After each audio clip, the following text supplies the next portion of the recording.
vai começar um tópico novo aqui que é forças conservativas, né? A gente vai abordar dois tipos de trabalho, né, que envolvem dois tipos de forças conservativas, tá? O significado desse termo, força conservativa, a gente vai chegar nele ao final do vídeo, né? Então, o primeiro passo é o seguinte: vamos calcular aqui o trabalho da força-peso em dois contextos diferentes, em dois cenários diferentes, tudo bem? Vamos supor, no primeiro cenário, que ela está num ponto A, né? Esse ponto A aqui, ele vai estar a uma altura que eu vou chamar de HA do solo, tudo bem? E esse ponto B estará a uma altura HB do solo, ok? Nesse sentido, se eu for calcular aqui o trabalho que a força-peso atua sobre o objeto quando ele cai, eu sei que a força-peso aponta para baixo, né, de A para B, e eu sei que o deslocamento dela também é para baixo. Então, qual vai ser o trabalho calculado ali? Vamos fazer? Então, o trabalho da força-peso é a força-peso vezes o deslocamento vezes o cosseno do ângulo. O ângulo em questão vai ser zero, porque tanto o vetor deslocamento quanto o vetor força-peso eles estão alinhados. Então aqui a gente vai ter o trabalho dessa força-peso, vai ser então M vezes G vezes D. Aqui, observe, esse D eu posso reescrevê-lo em termos das alturas, né? Então eu ficaria o seguinte, mg vezes D, onde esse D nada mais é do que a diferença entre HA, altura A menos HB. Essa expressão eu vou escrever assim, ó. Trabalho da força-peso é menos mg HB menos HA. Ou, colocar assim também, trabalho da força-peso é menos mghb mais mgha. Por que eu estou colocando essa ordem? Porque eu estou sempre fazendo uma variação aqui, ó. Isso é o final, esse aqui é o inicial. Tudo bem? Então, por isso que eu estou colocando na ordem. Vai fazer sentido posteriormente, né? Então, beleza. Então, esse aqui é o resultado do trabalho da minha força-peso, né? Ele vai depender desses termos aqui, tá? Agora, olha só. E se eu mudasse o contexto? Eu mantivesse as alturas, só que em vez desse objeto ele cair em linha reta, né, na vertical, ele cair sobre um plano inclinado. Vamos ver o que vai acontecer? Então, a situação agora é a seguinte. Então, ó, em vez dele cair aqui, ó, em linha reta vertical para baixo, ele vai cair sobre um plano inclinado. Só que ele vai permanecer com a mesma altura. Lembra que esse termo aqui se refere ao deslocamento. Então, aqui fica sendo a minha altura HA. Isso aqui fica sendo a minha altura HB, tá? Esse plano inclinado ele vai ter um ângulo aqui, ó, θ, tudo bem? E o objeto vai fazer esse deslocamento que está aí. Então, o meu deslocamento aqui nesse contexto de plano inclinado vai ser essa distância aqui, ó. Esse é o meu D, tudo bem? Como é que ficaria o cálculo do trabalho aqui? Meu objeto, ele está aqui, ó. Vamos colocar ele no meio aqui, né? Ele começou a se mover já. Sobre esse objeto, eu vou ter uma força-peso que aponta para baixo. E eu vou ter um deslocamento que aponta aqui, ó, ao longo do plano. Correto? Eu vou até apagar esse aqui. Esse D, para não ficar carregado. Então, esse ponto aqui é o ponto B. E essa distância aqui, vou colocar mais afastado um pouco, é o deslocamento dele, é o D. Então, se eu for calcular o trabalho aqui para esse caso, o que vai acontecer? Vamos ver.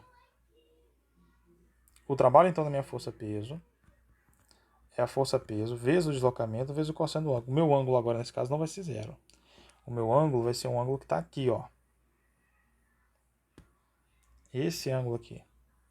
Se nesse plano eu tenho aqui um triângulo retângulo, aqui vale θ, esse aqui vale 90, este meu ângulo aqui, ó, né, seria 90 menos θ, seria exatamente o ângulo que está aqui, ó. Esse alfa é igual a esse alfa, certo? E aí, não preciso saber o valor desse alfa, né? A gente já sabe que essa informação não vai ser importante. Então, esse ângulo entre o meu vetor deslocamento e o vetor peso vai ser esse alfa aí, cosseno de alfa, tá? Aí vamos lá, força-peso eu sei que ela vale massa vezes a gravidade. Agora, o que é esse cosseno de alfa? Se eu pego esse triângulo aqui, ó, observe aqui. Se eu pego esse ponto aqui, eu tenho um outro triângulo com outro triângulo retângulo. Onde o meu D é a hipotenusa agora desse novo triângulo retângulo. Vou chamar isso aqui, por exemplo, de um C'. Aqui é como se fosse o C e ali em cima aqui é o C', tá? Deixa eu limpar aqui. Então, esse triângulo agora ABC', o cosseno dele, o que vai dar o cosseno dele? O cosseno de alfa dele vai ser o quê? O cateto adjacente, que é HA menos HB, dividido pela hipotenusa, que é D.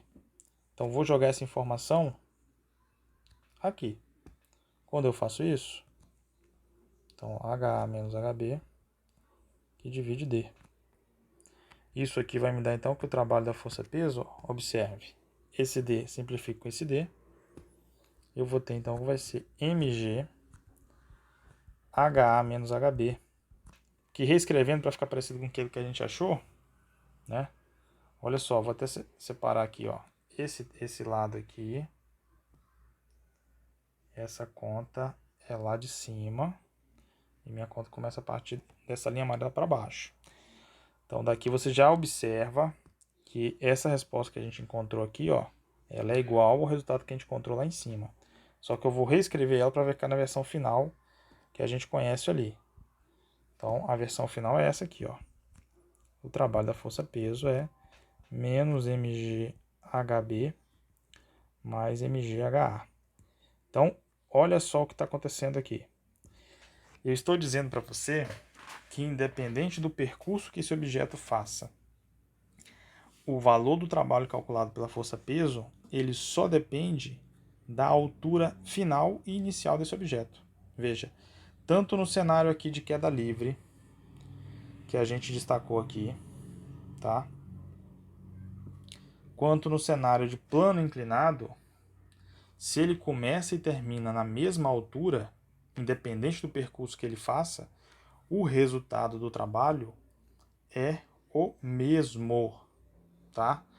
Essa característica, esse comportamento do trabalho, do trabalho de onda da força, depender só das posições finais e iniciais, é o que leva ao nome de força conservativa. Então, toda força ela será conservativa quando o resultado do seu trabalho não depender da trajetória, certo? Então, independente se ele está descendo por um plano inclinado, se ele está descendo em linha reta, ou se ele está descendo numa trajetória completamente aleatória, se for mantido essas alturas de início e fim, o resultado vai ser o mesmo. Então, isso é uma característica de força conservativa e isso vai ser importante para a gente posteriormente. Então, aí, para encerrar, eu vou falar por que eu escrevi nesse formato aí, né? Este termo aqui, ó, este termo, isso é o que a gente chama de energia potencial, tá? Para ser mais específico, a energia potencial gravitacional. Então, o trabalho da força-peso, ele é descrito como sendo menos a variação da energia potencial gravitacional. A energia potencial gravitacional é dada por mgh, ou seja, o seu valor só depende da massa, da gravidade e da altura, certo? Então guarde essa informação, porque agora você já acabou de ver um segundo tipo de energia. Um primeiro foi quando eu falei do teorema trabalho-energia, que eu apresentei para vocês energia cinética, né? Só para você ter em mente, eu vou escrever ela aqui, ó. Energia cinética é mv² sobre 2. E agora eu acabei de te apresentar uma nova forma de energia, que é a energia potencial gravitacional, tá? Surge, né, da força-peso, que é, a gente está concluindo agora, uma força conservativa. Tudo bem? Vou resumir isso escrevendo aqui embaixo. Então eu escrevi assim, ó, como o trabalho realizado pela força-peso independe da trajetória, concluímos que se trata de uma força conservativa e, portanto, vale a relação abaixo. Qual é a relação? Que o trabalho dela é menos a variação da energia potencial gravitacional, tá? Então guarda essa informação, porque às vezes vai ser mais conveniente você determinar o trabalho da força-peso fazendo a variação das energias potenciais gravitacionais do que você calculando pela definição de trabalho, né? Que seria força vezes deslocamento vezes o cosseno, tá? Então o contexto vai te dizer qual é a estratégia mais adequada para você determinar e chegar a essa informação, ok?